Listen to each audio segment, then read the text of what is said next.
Let me kiss Falco, for God's sakes. Please, let me touch his beak. Let me ask Falco what that beak do. What that beak do, Falco, please.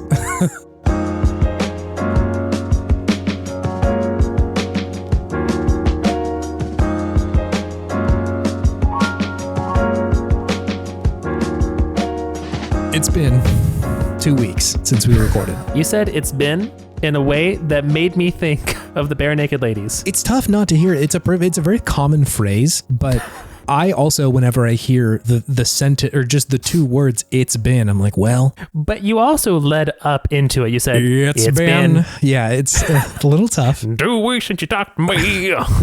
It has actually been 2 weeks since we recorded. Hey, it feels like we're Bare Naked Ladying right now. Is it the Bare Naked Ladies? That right? I think so. Yeah, it's the Bare Naked Ladies. It feels like the world has shifted under our feet, David. I've played so many video games. I have. Oh my gosh. I don't know. It just feels like it's been so long. I've grown so attached to recording this every week, David. Uh-huh. You had your GOTY list last week, and then you moved on to some newer, bigger games for the next year, huh, already? It does kind of feel like a fresh start in a way, which is kind of nice. It's kind of freeing right now before the deluge of games inevitably comes, where I'm just like, it's open season right now. There's no game that's gnawing at my the back of my skull saying you need to play this before GOTY, you know? Sure. We're just here. There is a little bit of stress with the GOTY, like just a touch, you know, just a touch.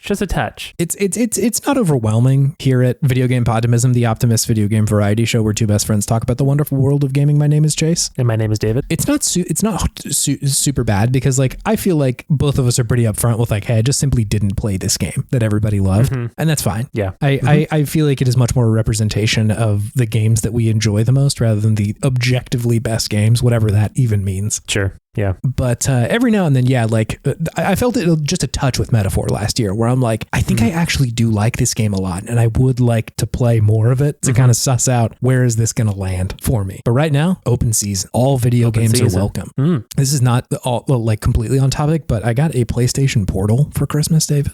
Nice, solid. Welcome to the club, buddy. Yes, I was surprised about this because you got one and you like it, right? I do. I saw previews for this. I'm like, that is so dumb. That looks like the most dead on arrival product. And then you described liking it a lot, and I kept finding myself in a situation where I didn't want to try and finagle the like kind of half working PS Play apps that I've got across a bunch of different devices. And I was like, what if there was one that just worked, you know? Yeah. And got it, and it largely does just work. There's like a couple things here and there that I'm like, that could be better, right? Of like, whenever I connect my PlayStation to my TV, I'm running it at 4K, and to get like a very healthy, juicy connection, I usually turn it down to 1080 because that's as high as the PlayStation Portal will go. And so I would love it if it just did that for me, you know, like it detected, hey, there's a PlayStation Portal connected right now. Let's not display in 4K.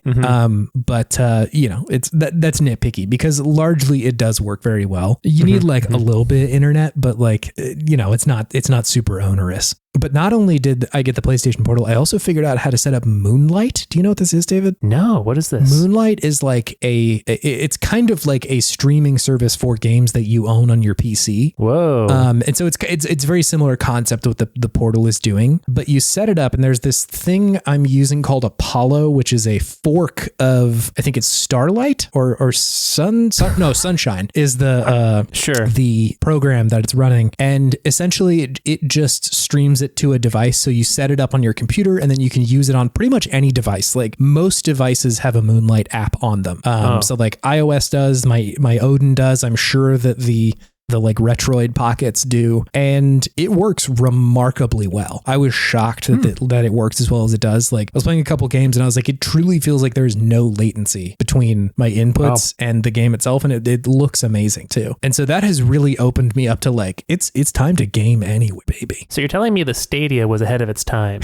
In a way, the Stadia was a little ahead of its time. I think the wonderful thing about this is that like these are just games that I have already that I can just play where wherever now. And the freedom of that is very cool. I'm really enjoying that. And something that I discovered when I was playing, I've been going on and on about this. I promise we'll talk about actual video games in a second, but something I discovered with the PlayStation Portal was that it felt like there was a new set of games on PlayStation that I was like, oh, I didn't really have interest in playing this until I got the Portal, until it was in like a handheld form factor. It's a different vibe. It really is a different vibe. Yeah. Like suddenly I was like, okay, I've been putting off playing Coffee Talk, that like visual novel, for a long time, for a while, despite the fact I suspect I will like it. But then I was like, oh, that's perfect for the Portal. Pretty much any visual novel, I'm like, okay, yeah, let's try it here, because they feel better on a small screen. They feel personal. Yeah, the sort of like intimacy of a handheld screen is cool. Yeah. Plus, like, even when every now and then the connection gets a little fuzzy and like my inputs are just like a touch delayed, visual novels, you so don't need the connection to be very good at all. Doesn't matter. Yeah.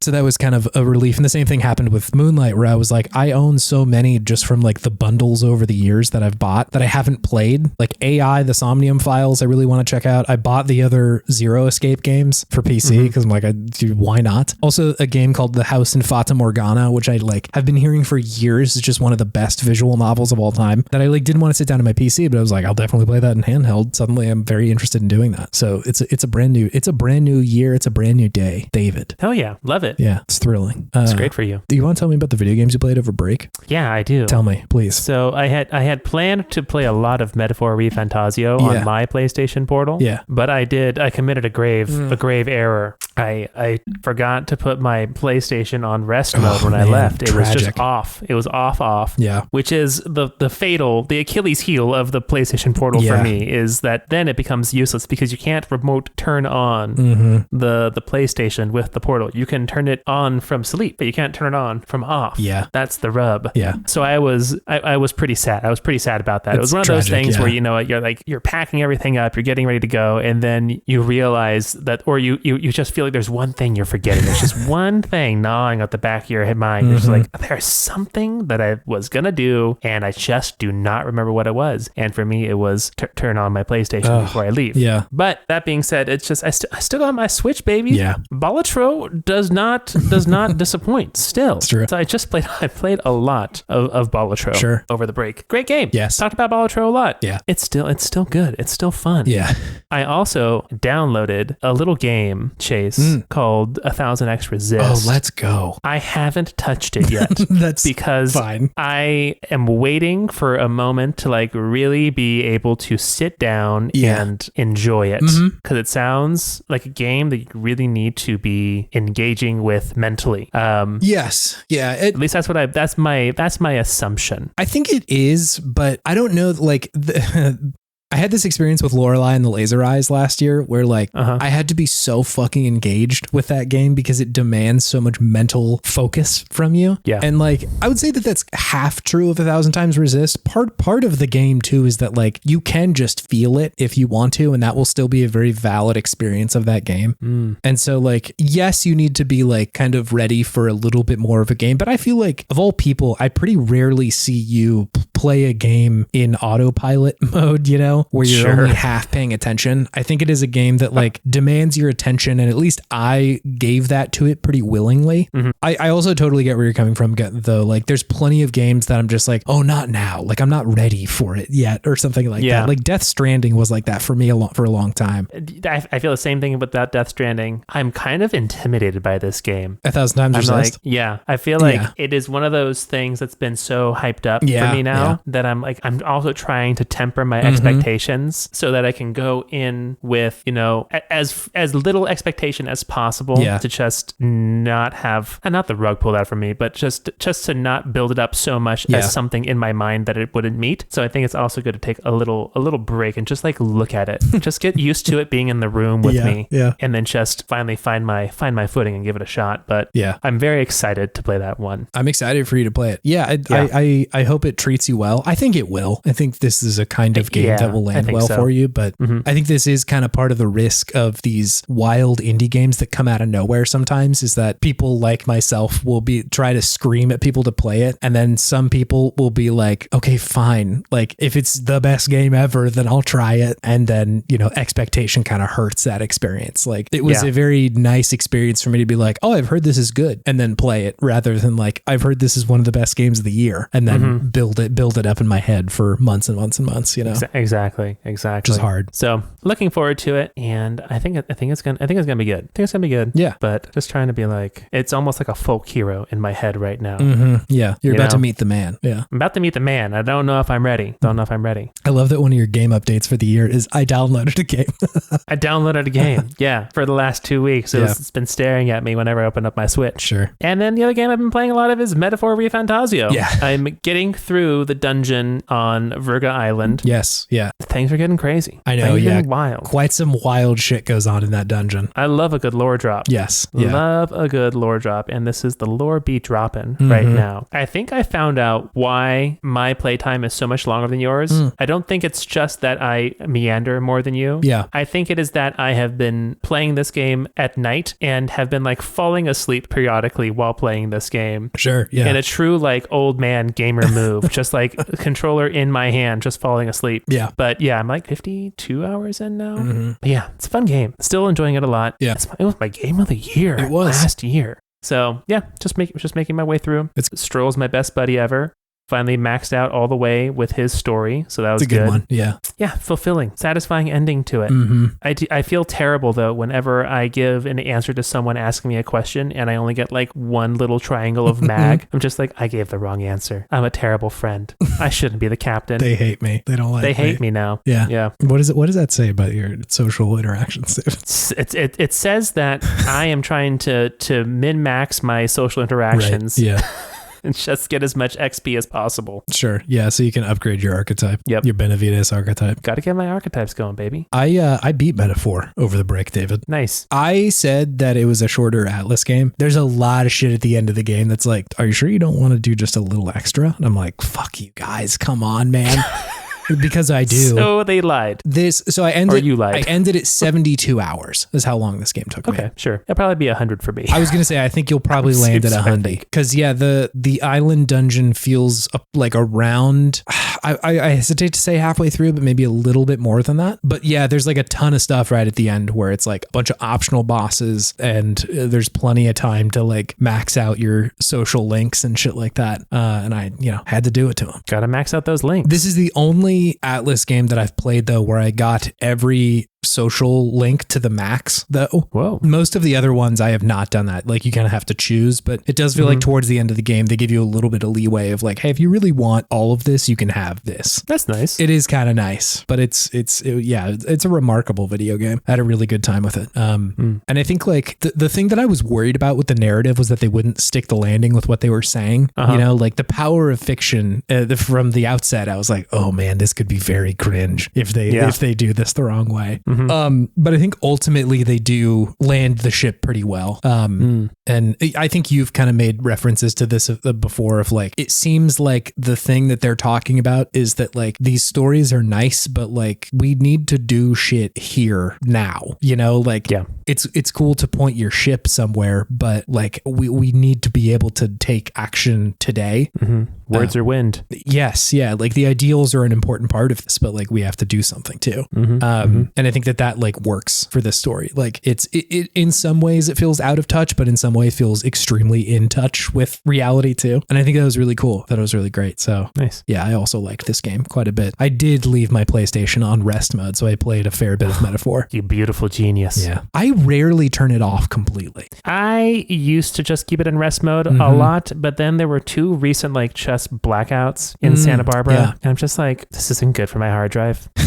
Yeah, it's not good for my hard drive. Fair. And it does like all that whirring and scratching when it like redoes my database, and then gives me a little scolding like, you turned this off improperly, you shithead. It always feels like it's kind of throwing a fit whenever I don't turn it off correctly. Yeah, it gives you that beep beep beep. Yes, like what the fuck is what I hear from my PlayStation. Pretty much. That is absolutely the the subtext there. What the fuck are you doing, bro? Yeah. Like whenever I just take my thumb drive out of my computer and it's like, ooh, yikes, careful. Like you need to eject it before you do it. There's at least like a little bit of like, it's on you at a certain point. The PlayStation seems like a little bit bummed out about my actions. It's like, I thought you were better than this. I thought you were better than turning me off completely. PlayStation is disappointed. Yes. Yeah. It's not upset. It's just like, oh, come on, dude. I've told you this 1,000 times before. Come on. And like, I'm sure it's a risk. I have never had a thumb drive get corrupted because I pulled it out without ejecting it. Literally never. Nor have I ever had a console get corrupted data. Like that has never happened to me. And so like, hey, maybe anecdotal, but relax, PlayStation. It's okay. Chill out. Chill out, bro. Just don't beep at me, to be honest. It's the beeping that stresses me out. Don't walk into my home and then triple beep at me. Yes, yeah. You live here on my dime, PlayStation. Sure do. They ain't paying for this electricity. No, you work for me, PlayStation 5. Great. I'm excited for you to beat it and kind of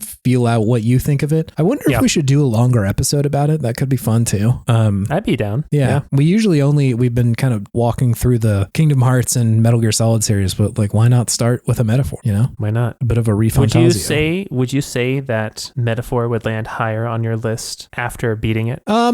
Tough. Not to put you on the spot. No, I'm just curious. That's fine. I don't know if it would, because the other RPGs that I put higher than it were Persona 3 Reload and Infinite Wealth. And I think both of those are still really, really good RPGs. Persona 3 Reload is like so life affirming in a way that really struck with me. And Infinite Wealth was also like a somehow deconstruction of masculinity in a way that I really, really appreciated. Yeah. In a game that is way over the top and ridiculous and has an Animal Crossing game in it. So like it's really hard to compare all of those games. And like, you know, depending on the day you might ask me, I might give you a different answer, but I think it would probably still land in a similar spot. Maybe those few shuffle around every now and then, but I think that's where it would land for me still. Cool. I think it was 5 for me. I think that's right. Yeah. Yeah. Nice. Yeah. Wow. Metaphor. Refantazio. And there's a game that came out from Square Enix that also is like Metaphor Refantazio, the name. Is it? Like recently? Like Phantasm. Fantasian, yeah. Mercifully, that game was already out, so that we can't like shit on them for making a bad name. Yeah, Fantasian Neo Dimension. Yeah. That's the one that I was thinking of. It's just funny. Have you looked into that game at all? Like, do you know what it is? I have no idea what this game is. I've never heard of it. I think you should try playing it at some point, because I know that you liked the kind of late 90s, early 2000s Final Fantasy run, and it's the game was made by Hironobu Sakaguchi, which is like the Final Fantasy dad. Yeah. Also, Nobuo Uematsu, the composer from a lot of those games. And I think it's like maybe one of the better Final Fantasy games that's not named Final Fantasy. It's also like the backgrounds are all just dioramas that they like built in real life and added like digital characters to them. So it's like kind of a wild looking video game to just play through. It used to be just like locked away on mobile, but it's out on normal consoles now. So you might like it. And it's on mobile. Yeah. Yeah, it was like an Apple Arcade game, I think, for a little while. Interesting. Yeah, that makes sense for a turn-based RPG. Yeah, totally. Give it a touch. Yeah, give it a try. But that's everything I've been playing, Chase. What have you been playing? Great. Besides Metaphor. Yeah, played Metaphor, beat it. It's great. We'll talk about it more eventually, I'm sure. There's 2 games that I want to talk to you about. I've been playing 3 of them, but one of them I'm going to save for next week. A game called Until Then. It's a visual novel that I'm quite enjoying, but okay. I'm going to wait to talk about that one because I got 2 that I want to talk to you about this week. Cool. Would you like, David, the stars or the snow? Ooh, give me the stars. I played Starfox 64, David.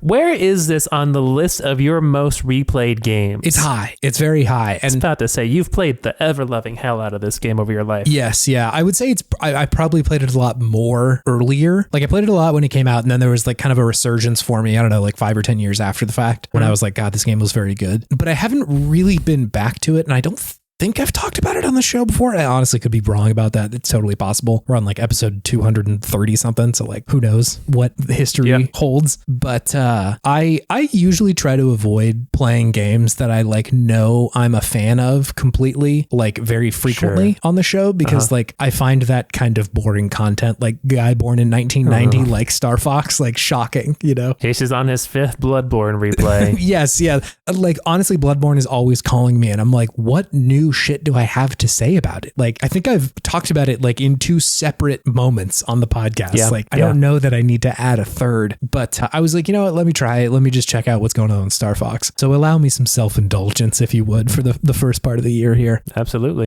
I just find it so endearing and fun. The characters are like just so over the top and ridiculous. Like every one of your companions as Starfox is wild and silly and like caricatures of the archetype that they are inhabiting. You know, like Peppy as your stand-in dad is ridiculous. Yeah. Slippy as like a cowardly tech guy is over the top. Falco as just an asshole is very good. And Falco as an asshole. Yes, yeah, that's his archetype in Metaphor Refantazio. Shithead. Oh, power of shitheads.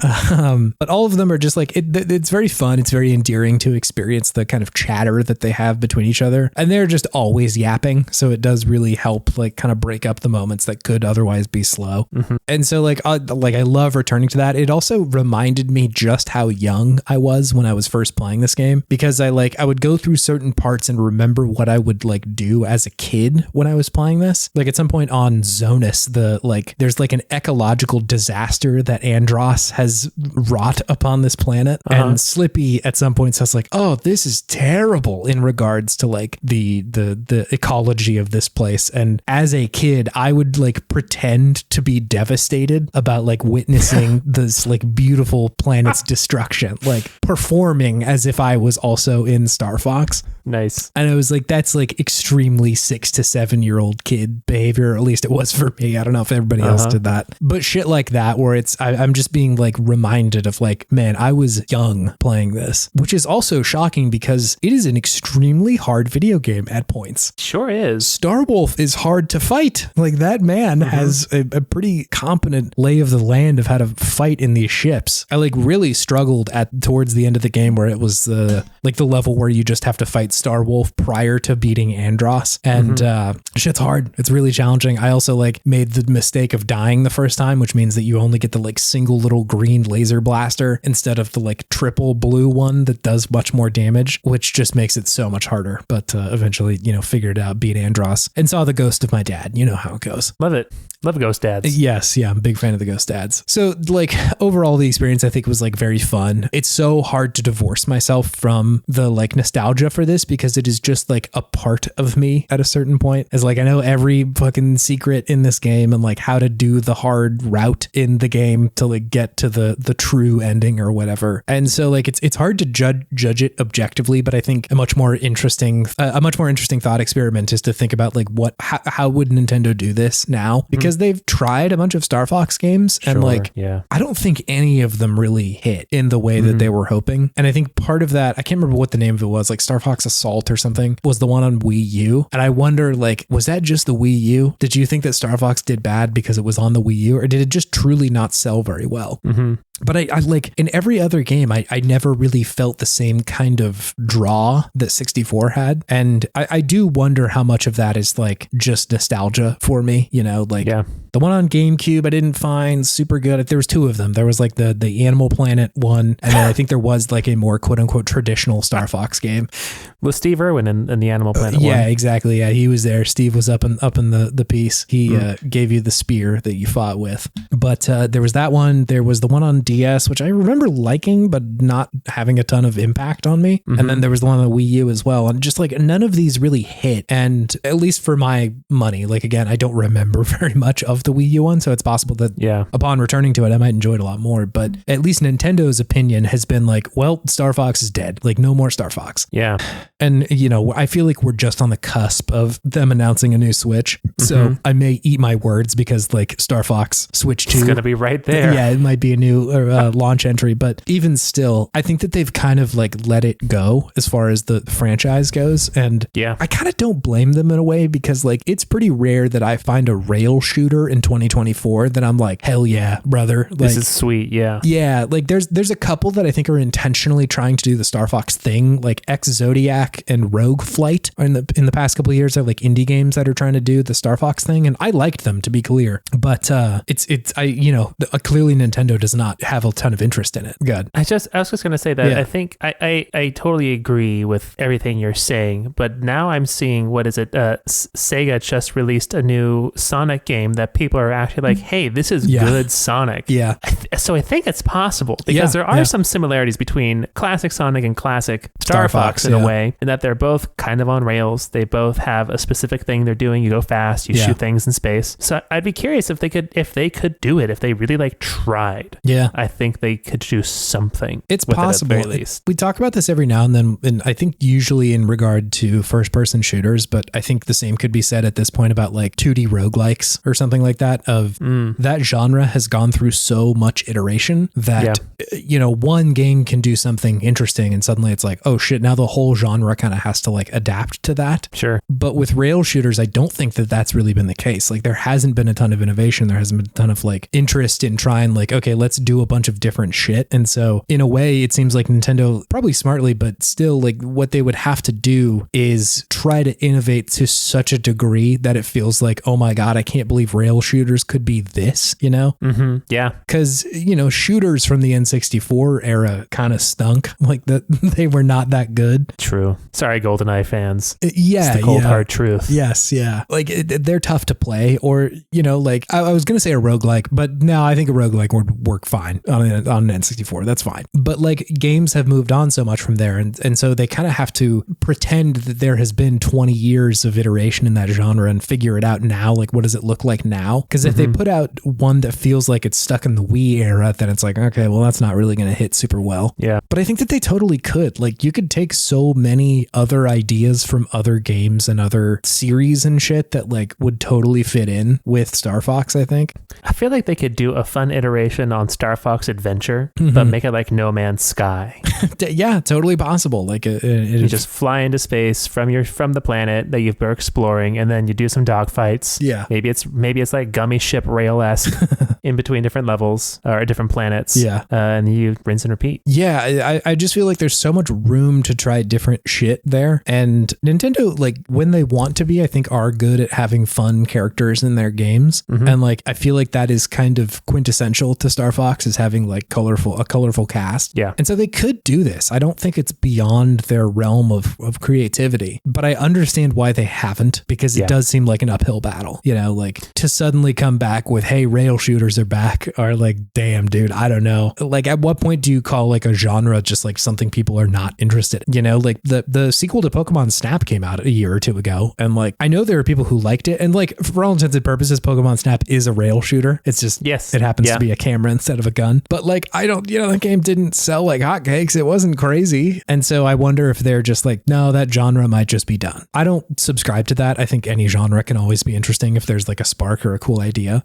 But at the same time, I understand that like there's probably plenty of video game players who have grown up in a world where there has never been a good rail shooter game that they liked, Yeah. That it's just simply not a thing. And so I do wonder, like, do you need to just defy genre at that point? Just like leave behind what that series used to be and try something like entirely different? Sure. Or you lean into the genre and then just change how you interact with it, and then have some sort of Nintendo VR headset. Yeah. And then put it on the Labo. Yeah. You put it on the Labo and just have Star Fox Labo. Yeah. Yeah. It needs something. It needs some extra bit of spice, because I think just putting out like a good version of the N64 one, I think people would appreciate it, but I doubt it would be the kind of splash that it seems like most Nintendo games want to have, like. Yeah. First party Nintendo games. Yeah. Most of them are usually like it's rare that I feel like there's a Nintendo game that, at least in this era, that I'm like, woof, that was phoned in, It happens. games, right? Like the Super Mario, the soccer game comes to mind, or the tennis game comes to mind. A little bit of the golf one too, but the most recent like Kirby game was amazing and kind of like genre reinvigorating my interest in Kirby. A lot of the actual like Mario games that came out, even like Bowser's Fury and shit, is like, that's such a different take on what this is, that it feels like there is a reluctance to put something out just because. Again, that's not true across the board, but it is more true for Nintendo than I see in other game companies. And so I do wonder if they're just like, we don't have a good idea for this yet, so we're not going to do it. I mean, I respect that too. In a way, yeah, it's amazing, right? Like, don't make something if you just feel like you have to. Yeah. But I, for one, think that there's a lot of potential in Starfox. I think there's a lot of fun that could be had there if they just take a different look at the genre. I mean, yeah, what's the last good, even just like dogfighting game that came out? There was the Star Wars game Star Wars that came Squadrons out. Comes to mind. Squadrons came out a couple years ago, but that was popular and it felt like it had a moment, but it didn't seem like it had staying power, and it didn't like set the world on fire. Yeah. It just seems like a hard genre to do for one reason or another. Yeah, I think partially it's like those kind of games inhabit a ethos of game making that I don't know like lands in the same way now, because you either have to be like flight simmy in the way that it's like, this is the most detailed maximalist version of flying possible, or you need to be something that's like arcadey. And a lot of the Chorus. Chorus it's a very arcadey game. And like, I don't know, it feels like that's kind of out of step with how games are built these days. It feels like dogfighting games and Star Fox games, like they need their Forza Horizon to come out of like a kind of arcadey version of a complicated game, marries the sim and the arcade. Yes, that like it finds the middle ground that is still quite fun for people who don't want to like really try and drive super well, but also is not just like so simple that people are just kind of uninterested in it for longer than 10 minutes, Yeah. Now that I said it, I feel like a Star Fox game that's kind of like Chorus would be cool. It could be. I think a lot of the devil there would be in the details of like, absolutely, how fun is the world? How good is the game loop? Because like Chorus, to be clear, does feel very good to play. The actual like dogfighting feels phenomenal. The combat's great. The world's a little boring. I think that's where it got me. Yeah. And so like, if you just had some Star Fox stuff going on in there, like that could be great. It could be really fun. Maybe they throw in a dating sim too. Why not? Let me kiss Falco, for God's sakes. Please. I've been burning for this for decades now. Literal decades. Let me touch his beak. How do you think it's going to feel? I'm presuming like a bird beak, but I there's too much space between us. There's too much distance. Well, let me ask Falco what that beak do. What that beak do, Falco? Please.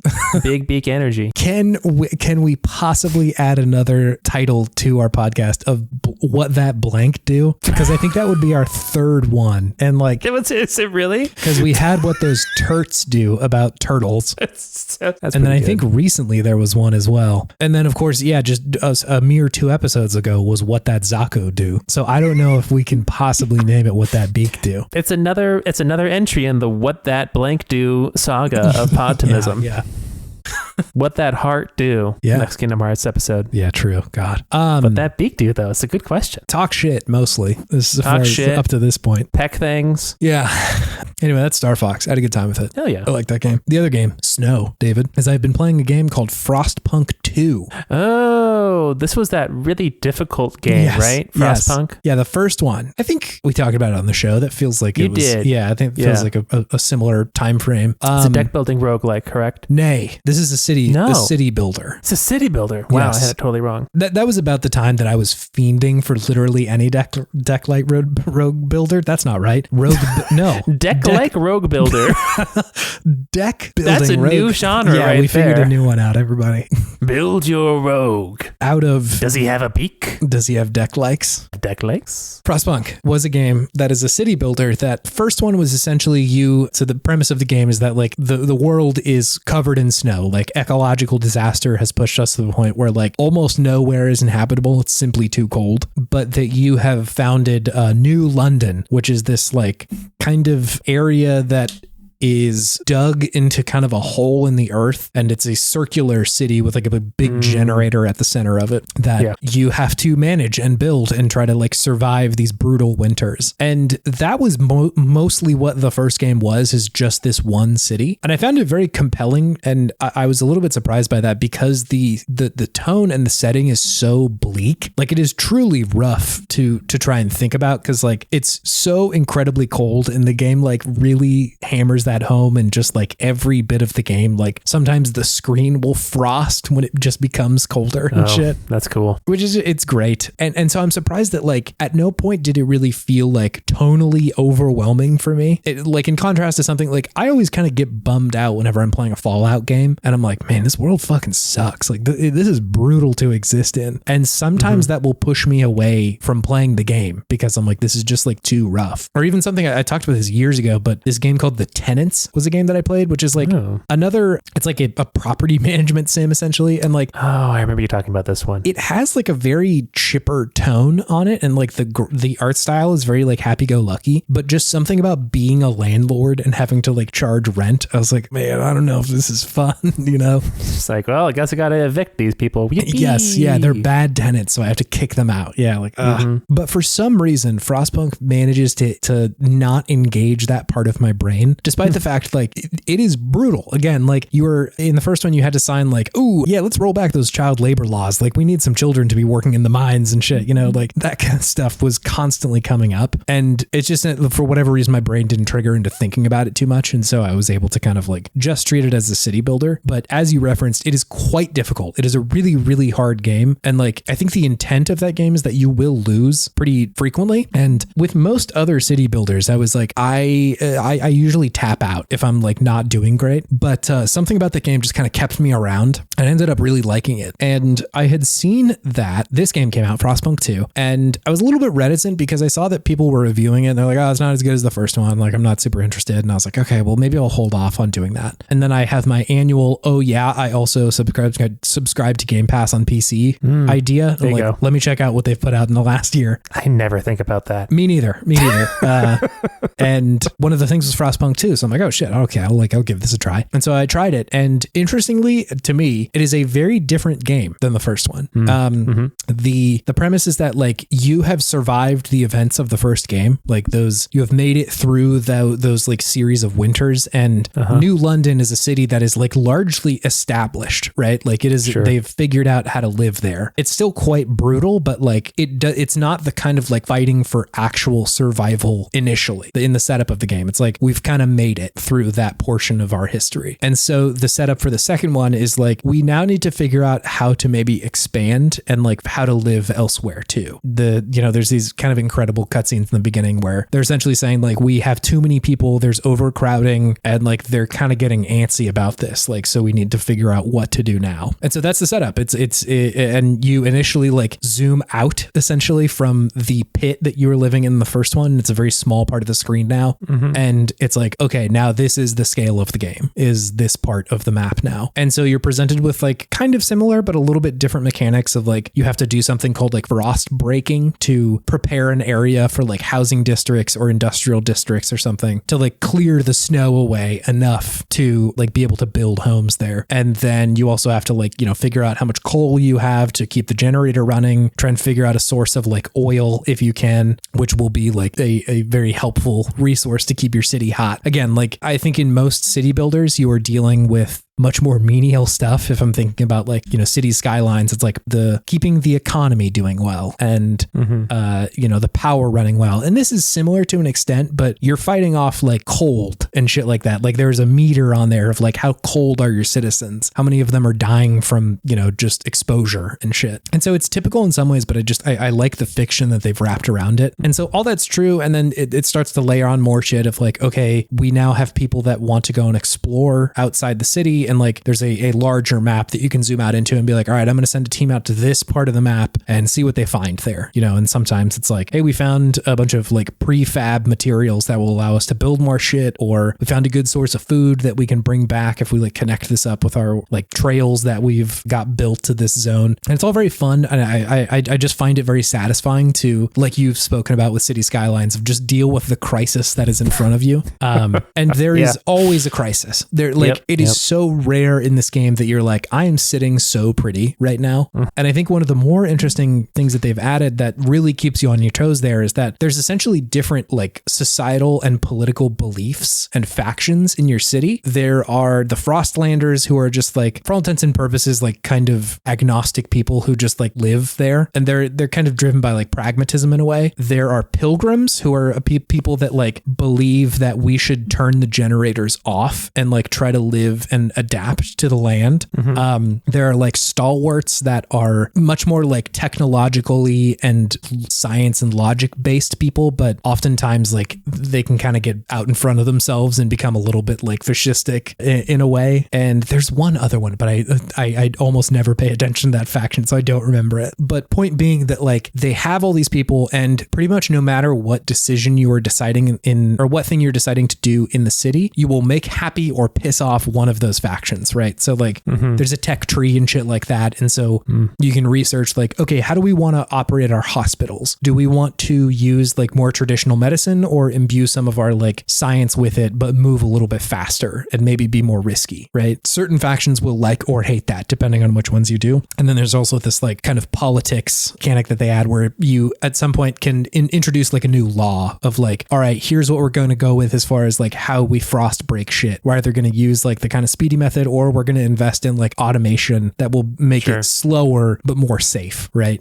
So you kind of have to like negotiate with those different factions and be like, all right, if you vote for this, I will give you this, like my word on this thing down the road that I will vote in that you want, right? And so it's really interesting, and I would say it makes it pretty simple with how to deal with that. Like there are so many like sims like this that just are inscrutable to me, of like, how the fuck do I play that game? You know, like I've tried many times to play like Stellaris and shit like that and just never figure it out because it's so complicated. But this one makes it pretty simple, and I really appreciate that it like doesn't go out of its way to make this harder than it needs to be. But I still feel the kind of like meta layer of thinking about like, oh my God, these goddamn pilgrims just keep busting my balls every time that we try to go to a vote for this thing. You know, like the narrative thing that's happening there to me is fun, because I don't have a lot of like friction between me and the actual game, which I find really, really cool. So it's almost more like a society builder, like a politics game, as opposed to like a city builder. Yeah, like there's plenty of city building stuff that happens, but like I would say that the politics eventually becomes like a focal point for the game. And I think that's like pretty cool. Like it's so rare for me to see one of these city builders that isn't just like, hey, we made it again and now it's like prettier, you know? I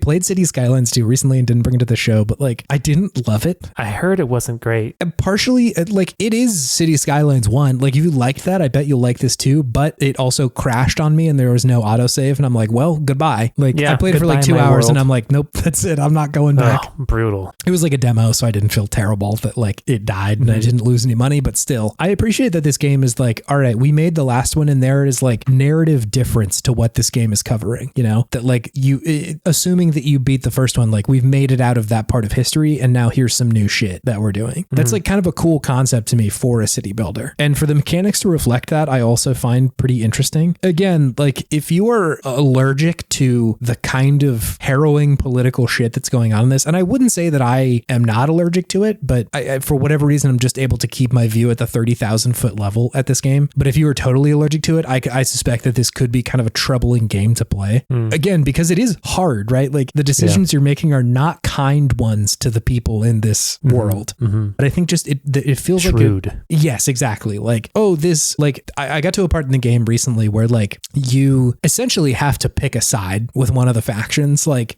you are at a point where like the decision you are about to make will make one of the factions so mad that they will essentially declare civil war and try to fight you. Damn. And like the solutions to that are bad. Like none of them are good. Even the ones where it's like, this might be like kinder to those people that you decide to piss off. Like it's still tough. It's still not a good situation.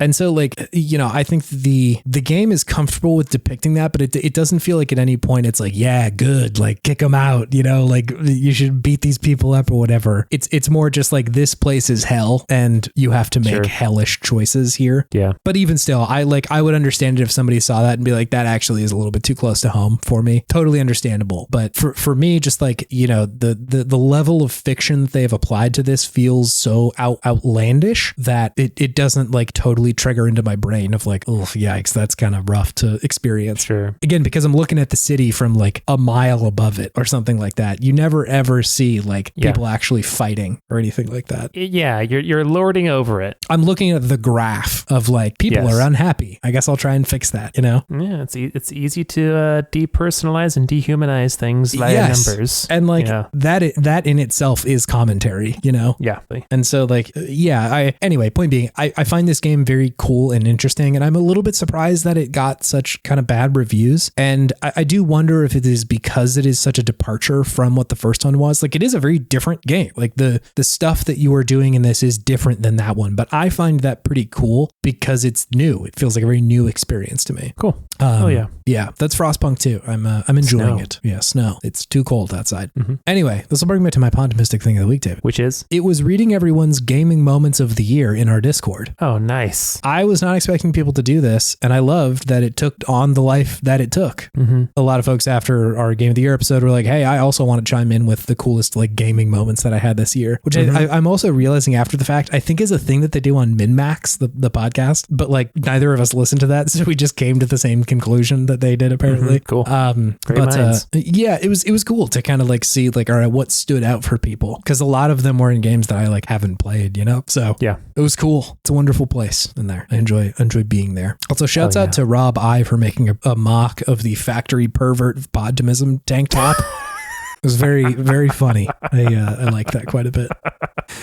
Factory pervert, man, that is something else. Yeah, it really is. It's tantalizing. It's fun. It's evocative. It is evocative. Do you have something fueling your sense of optimism, David? I do. What is it? It's a good lore drop. Oh man, yeah, true. That like changes the world a little bit. Changes the world. Changes the subtext of things going on. Yes. Changes my views on things that have been happening. But yeah, it's always just so fun when that happens in any media, and I especially love it in a video game. I think Metaphor did a pretty good job of slowly showing you what's going on here and like alluding to it in the beginning of the game too, like lightly, like, is this what you think it is? And we're not going to talk about it at all until now. Yeah. So it didn't feel like it was just totally out of left field, but something that was, planned from the beginning, which I really enjoyed. I feel like fantasy and sci-fi do this kind of shit really well too, where like the world runs on different rules than you thought it did. Exactly. Yeah. It's always fun when you just feel like you start to get a grasp on the world, the culture, the different groups that are within it and how they interact with each other and who likes who and who doesn't like what and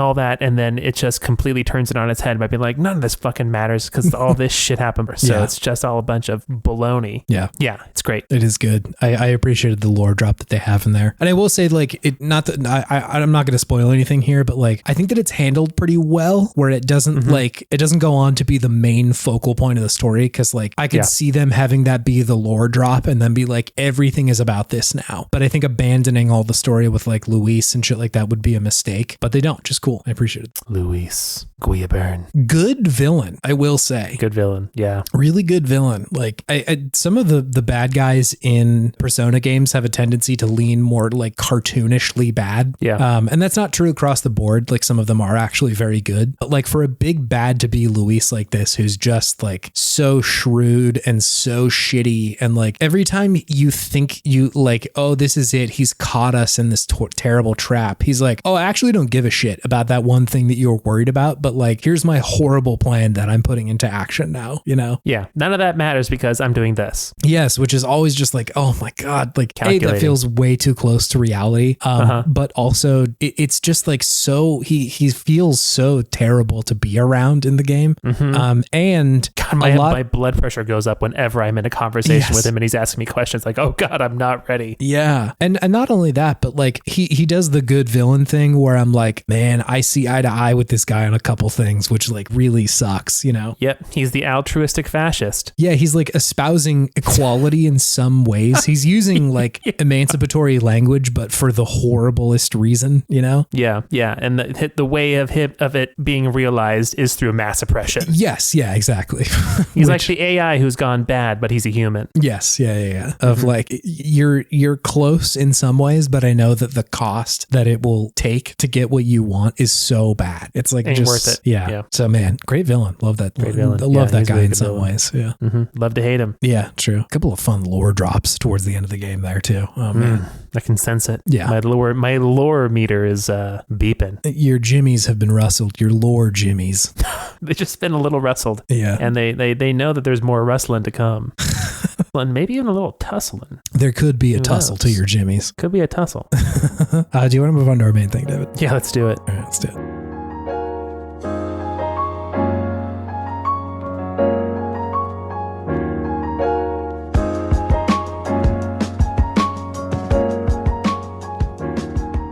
Hey, welcome to Good Games. It's a segment where we talk about the okayest games of yesteryear and gosh, all the things that we love about them. It's the first one of the year, David. It is. Well, yeah, right. Wow. Yeah. Number one. Numero uno. It's the Meaty Bros. This is God. You texted me a lot this week and you kept making references to meat. And for, I would say, most of the like Christmas week, I was like, what the fuck is going on? Like these texts amounted to what, like they felt like a taunt almost. Like, I was taunting you a little bit, like, you don't know what I'm talking about, but I'm saying it. And for a while, I was just like, what the fuck is that? And for you at home listener, we had already decided to play the game Meteos, the puzzle game for the DS. Yes. But I had forgotten that, or at least like it wasn't in my head when you were texting me. And then like days later after it, I was like in the shower or something, and I was like, what the fuck? Like, what is David actually talking about? And I was like, is there a video game? Is there something? And I was like, Meteos. It's Meteos. That's what he's fucking saying. There's so much meat in this game.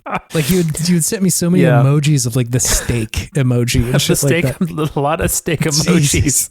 And then you were texting me saying, what are you telling me? And I told you to let it marinate. Yes. And you did. You got there. You let it just run in the back of your mind for a bit. And you came upon the conclusion of, I am talking about the Meteos. Yeah. First thing, had you played Meteos before? I had not. No, I had heard about it. Me too. I realized that I hadn't played it, but I thought I had. And I was conflating it with Lumines, which you've talked about before. Yes. There's a lot of similarities, actually. It's made by the same company, I think is partially checks out why. Yeah. But I thought I had, but I had not. This was like, it felt like one of the few games on DS that was like kind of big in the launch window. This is the launch game. It was not a launch game specifically. I think it was launch window. It's like that first like 6 months or a year or whatever after a console comes out. It wasn't that long after it came out. But before we get into hot stats, David, I'd love to tell you who suggested this, which is Jordan. Thank you, Jordan. Thank you, Jordan. Jordan had to say about Lumines or Meteos. They said, after David's Lumines reveal in the recent episode, I had memories of Meteos come surging back to me. My childhood friends and I were warrior avatars for Sony and Nintendo, respectively, engaging in console war beef with each other. Our biggest beef by far was which game was better, Meteos versus Lumines.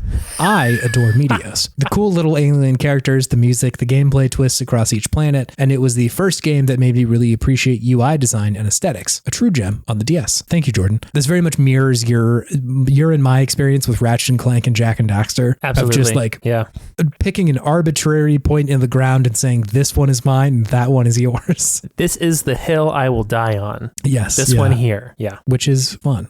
Anyway, David, can I hit you with some hot stats about this game? Please. Hot stats. So Meteos, this was a game that came out in 2005, the Nintendo DS. The DS came out like that prior holiday season in 2004, so this feels like kind of in a similar zone.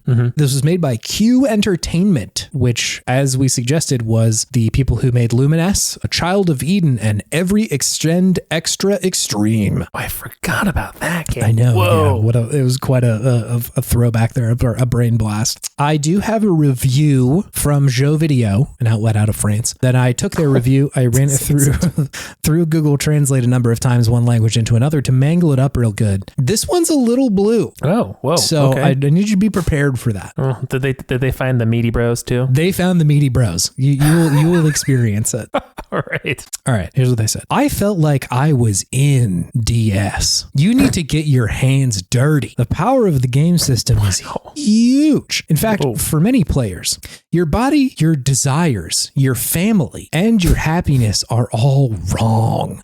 If you're a Nintendo DS owner, how can you be insured enough demand to buy Meteo? Then you have to get your hands on the game to understand that this software is a great option. It's such a great option that you won't be able to put your stylus down, especially in multiplayer, but also alone. Innovative concepts, bold environments, flawless gameplay, all the ingredients are there to make Meteos one of the best titles available in this format. And they gave that an 8.5 out of 10, David. Wow. Everything you know about your life is wrong. Your body, Meteos your desires, is right. your family, and your happiness are all wrong. You don't know what it's like to be happy because you haven't played Meteos yet. Wow, they really liked Meteos. Damn. Yeah, they sure did. Can you tell me what this game is, David? Yeah, Meteos is a puzzle game. Yeah. Where you have to connect 3 blocks together. The blocks come down from the top of the screen. There's many different types of colors and designs in each level. And you use the stylus to move columns and any one unit in a column vertically up or down, however far you want. And you're just trying to get them all to line up, or get 3 to line up. And then when 3 line up, they become a rocket ship and they blast every other block above them up towards the top of the screen. So what you're trying to do is, instead of like in a Tetris game where you try to get things to line up to make them disappear, you're trying to get things to line up to blast things up off the top of the screen, right? Because if you get, 3 together or 4 together or 5 together, 5 is, you're going to get more of a blast when you put like more of the blocks of the same color together.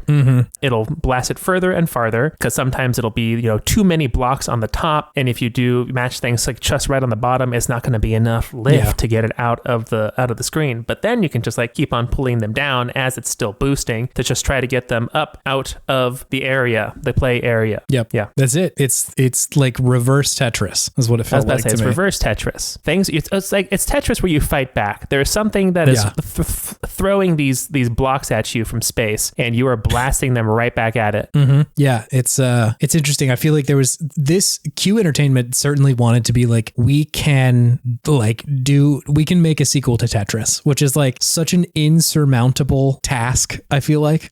Like making a sequel to Starfox 64. Exactly. Yes. And like, I like both of those games. I wouldn't say either of them are Tetris level, but both of them are pretty fun. Like I enjoy both this and Lumines for sure. What do you think about this one? I really enjoyed Meteos. Yeah. First of all, the game quite literally starts off with a bang. There is a story in this game. The opening cinematic is so dramatic. There's just planet after planet just being absolutely destroyed and exploding in space as these meteos come and just wreck galaxies, essentially. So a lot more of a story than Lumines has. So point for Meteos right there. But I really did enjoy the levels. I enjoyed how each planet like played differently, right? Some planets had more gravity. So just things would have a harder time blasting off, right? Or if it was like light gravity, they would come down slower after blasting off, which would give you more time to then match up more blocks to then get another boost off while it's still in the air, which is more advantageous for you, the player, to get more blocks out of the screen. So I did really enjoy how versatile the gameplay became with their,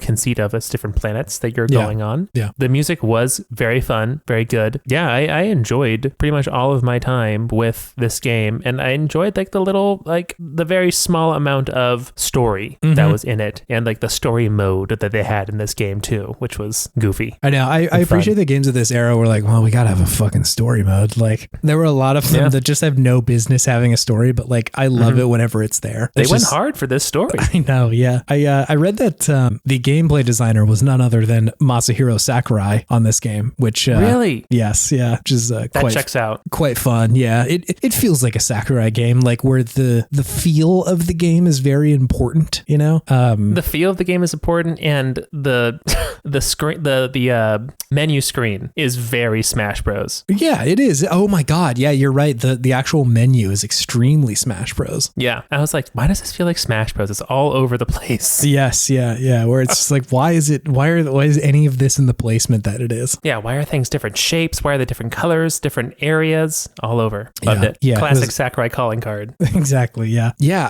I thought it was really interesting. Again, just like what a insurmountable task to want to try and riff on Tetris. That's just like so hard to do. And I think they do a pretty good job here. I will say I was pretty bad at this game for a while. Like my brain was not braining for how to figure this out. These Meteos were kicking my ass, and the stylus sometimes, I guess I'd have a hard time drawing straight lines. Yes, with the Nintendo DS stylus. I did too. Yeah, I was constantly hitting like shit that I didn't mean to actually interact with. Yeah. So yeah, it was challenging to actually just like physically play it. But yeah, this is the DS for it, baby. You got to get good. Got to get good. I also hear what you're saying and like appreciated when the levels were different in a way where you kind of had to play a little bit differently, especially the high gravity levels where like it seemed like the game wanted you to hit like a couple different like combos while one of the things was like lifting off. Like it wanted you to hit one to get a little bit across the screen and then hit another combo while that one is still going to truly get everything off the screen. Yep. Or the ones where it's like the row that you unlock, it can't escape. And so you have to like just push everything up and then it'll hit the ceiling and come back down. Yeah. That stuff was all very good. But yeah, I was like, I really like Tetris. We've talked about this before. Yeah. And like, feel like I'm not that bad at it. I'm certainly not one of these like master Tetris players or whatever, but like, I feel pretty good about my ability to play Tetris. And I was like pretty humbled walking into this one of like, oh yeah, I'm for sure going to be able to do this. And just kind of got rocked most of the times I played it for the first like hour or so. Puts you in your place is what you're saying. I think so. Yeah. It's cause it is like a very different game. It's closer to like a match 3 game than it is to actual Tetris. Yeah. But it is just so stressful that it really like challenged me in a way that I wasn't expecting.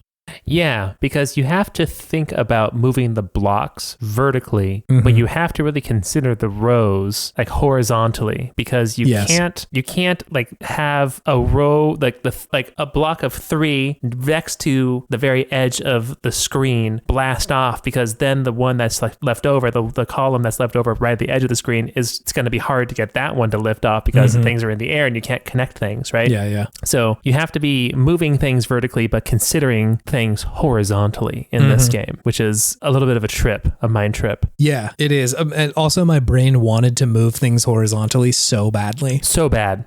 You can only move them vertically, but like, God, yeah, the game just like, that's not part of it. And every time I'm like, ooh, if I could just like, and I tried constantly just like moving it over. I'm like, oh my God, how long is it going to take me to learn this lesson? I also appreciate that you can get the sort of like combos in one single vertical line if you're like that in a pinch of like, there's just one tower that I need to get rid of. But again, in some of those levels that doesn't work very well because like you need more than 3 to be able to do that. And so it doesn't always work perfect, but it is interesting. I didn't really read how to play this game other than the tutorial. Yeah.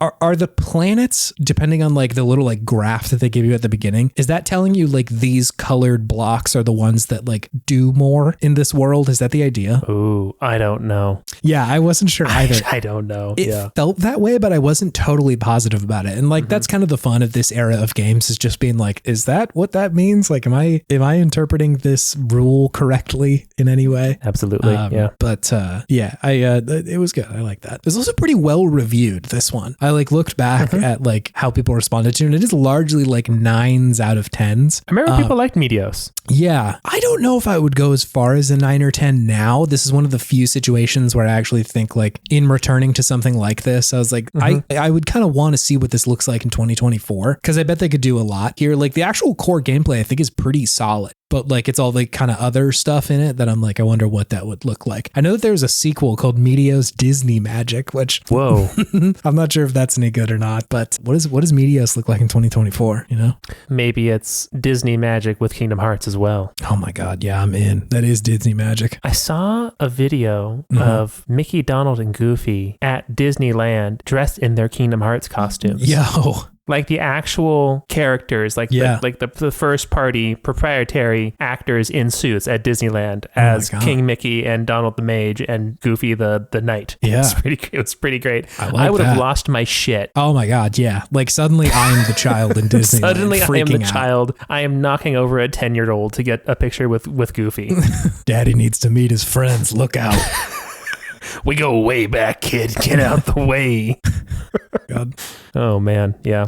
But yeah, what does Meteos look like nowadays? Who knows? I don't know. And I think like my idea is that probably pretty similar in the way that like Tetris Effect or Tetris Effect Connected or whatever it is. Like it is just Tetris. Like that part of the game is largely unchanged. Tetris Effect just happens to be like miraculous in all the other stuff it does. Yeah. And so I do wonder, like, could you just do that for this? You know, like make the alien stuff a little bit more engaging or like built out a little bit, because it's definitely there. And like I'm not saying more story, but just like make those mechanics into something else. I'd also love the Tetris 99 application here too, of just Meteos 99. Just do exactly the same shit. Why not? Because you can also fight people. Like you have enemies in a lot of these levels that are also playing Meteos that like you can see over in the corner. That like just do that. That's a good game too. Could we somehow make Jordan's history come true and make it Meteos versus Luminous somehow? Oh my God, yeah. Like Alien versus Predator, this thing. No matter who wins, we lose, David. Great tagline, honestly. Yeah, very good tagline. Yeah. No, whoever wins, we win in that case. Ooh, both good games. Yeah, but they are both good games. I suspect pretty hard to like combine both of those. It would be hilarious if one person was playing Luminous and one person was playing Meteos, like in the same game, and you're like fighting blocks with each other. Cool. That would be a very bizarre experience. I have to imagine that would at some point get pretty one-sided, but who knows? And a third person is playing Tetris. Why not? And a fourth person is playing Metaphor Refantazio. Ooh. And a fifth person is playing Starfox. 64. Yeah. 64. It's pretty smooth flying, Fox. It's just Falco. Falco's there too. Falco. The persona of an asshole. Oh wait, no, the archetype of an asshole. I mean, it's a persona. It's funny that I won't like ruin this, but there is a moment in the game where it is so directly calling something a persona. That's like not a spoiler story wise. It's just like a class thing that I was like, oh my God, you guys, for real. Couldn't get away from it. Persona is a lot more fun to yell than it archetype. is. Yeah. So they had to come up with different things to say when they yelled, because they can't, I don't think any of them have yelled archetype. No, they just yelled like Seeker. Yeah, the name Knight. Do you have what are your like go-to classes in Metaphor? Sorry, Meteos. Just hang on a second. Yeah, right now I definitely am rocking with a cleric. Yeah, a samurai. A general, pretty critical, and then the last one is kind of like my wild card. I've been really liking the assassin recently, and I'm trying to get a little bit more used to the masked dancer. Sure, that one's a fun one too. It is. Yeah, that one gets, I think, more interesting the farther you get into, because you just get so many masks that like it help. You can kind of do whatever. That's a good one. I will say, don't sleep on the merchant. The merchant has pretty good abilities later in that tree. Sure, I just don't like using my money. Me neither.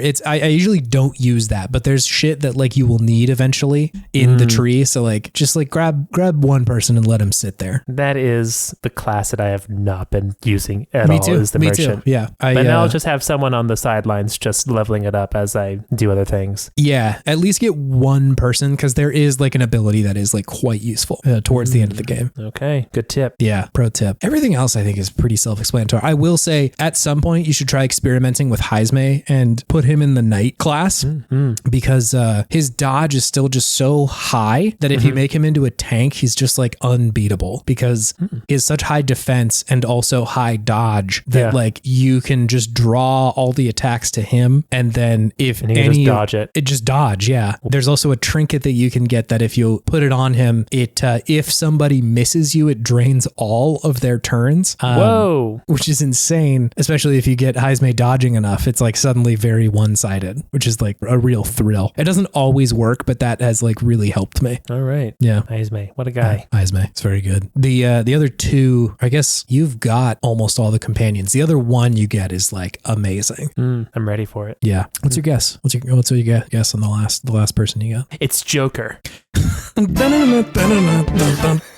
The jazz starts playing. Yeah. I would not see it coming, as it were.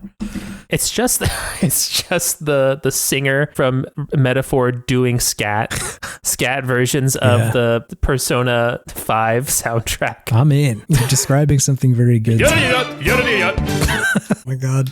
Meteos is a good game. I enjoyed Meteos. Meteos is a good game. I really enjoyed Meteos. Yeah. I wish I had so much more to say about it, but it's kind of just an amazing puzzle game. Like, it's just a good puzzle game. It makes you think. It's unique. I think the most important thing about a puzzle game is that it's a type of puzzling that you have not experienced before. And it does that. If it just did something exactly like Tetris, who cares? Snore, right? Unless it's Tetris, in which case I'm in. But I like the conceit of going on the offensive. Like, who is like, because it seems like the question Sakurai was asking, who is throwing these things down at me? And can I fight back? And the answer was yes, I can fight back. And Kirby's involved somehow. Kirby's and we're here. Blasting these bastards back into space.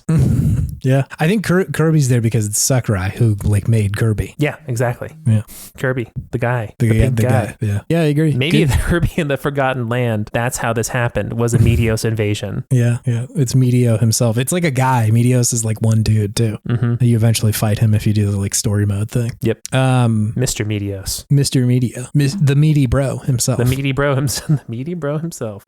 Yeah. I feel like that's all I got to say. I wish I had more, but like it's a good game. It's fun. I had a great time with it. It is fun. It was a great time. If you like puzzle games, give Meteos a try. Yeah, if you haven't ever experienced it, I would say that this is like kind of in the canon of like good puzzling games, especially for the DS. Like it just feels so intended for the hardware. Yeah, that's something. I was just going to say that's something that we hadn't considered when we were talking about like what does it look like now? Because it would be very hard to make that game if you were using just like a controller or something like that. Yeah. Good touch phone game. It would be hard. Potentially though. Yeah, good touch phone game. Yeah, it's frantic. It's fun. It's very different than a Lumines, which is like kind of vibey and chill. Yeah, that is true. Yeah, Lumines was very just like listen to this fucking music and chill out, you know? Yeah, it's like house music, trancey sort of stuff. No, whereas aliens Meteos is like, here. Fire the rockets! Yeah. Wow, good game. Had a good time. Same.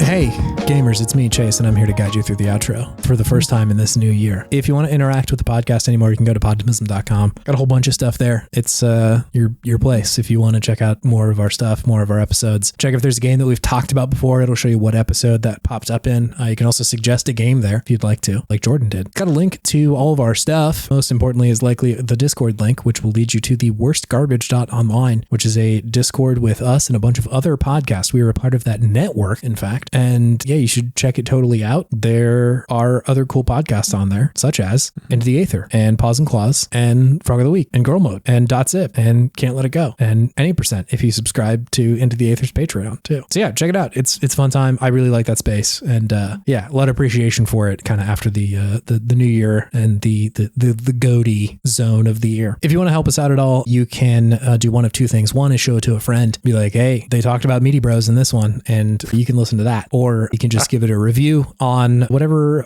podcast thing you listen on. So Spotify or Apple Podcast or Pocket Cast. Definitely see people doing that. So appreciate you. Thank you. Let's see. Thanks, Scout Wilkinson, for this art that we look at every week when I listen to this episode. So thank you. Actually, don't. I used to listen to them quite a bit when I was like trying to figure out like what do we improve upon. And I'm still looking to improve, but like I think kind of like the audio quality and like that kind of stuff we've sort of phoned in at this point. So I'm not usually listening to these apps anymore. Because also like I was here and I also edited. So I listened to it twice kind of.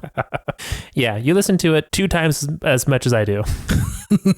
Yeah. Does that mean you're not present when we're recording? You're just somewhere else? I'm in a fugue state all the way. This is podcast David. He's a different guy. This is Severance, but podcast version.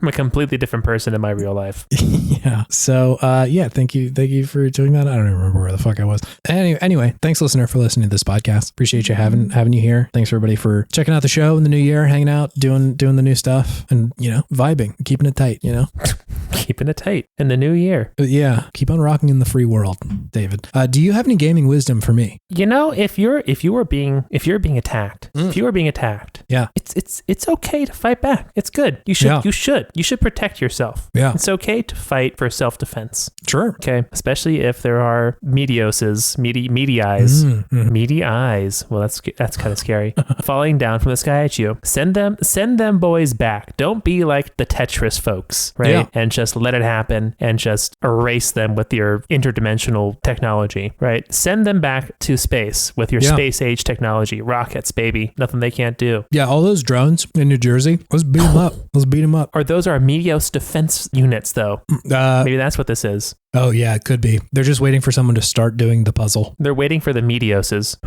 So maybe they're the good guys. That's what I'm hoping. Yeah. Yeah, let's go beat up some like outer space aliens, Gotta let them know people number one, at least on these parts. Yeah. The only Fermi paradox I got is why these two Hanes ain't punching no aliens, Where are all the aliens at? They're at home because they're scared of these fists. This Fermi paradox ain't for me, that's for sure.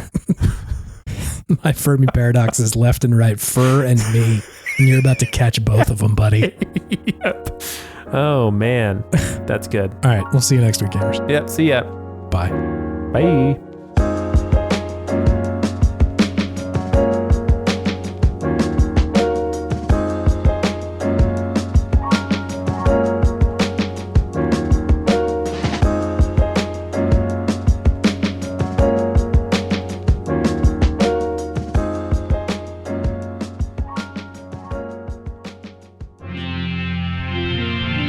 TWG, the worst garbage, online.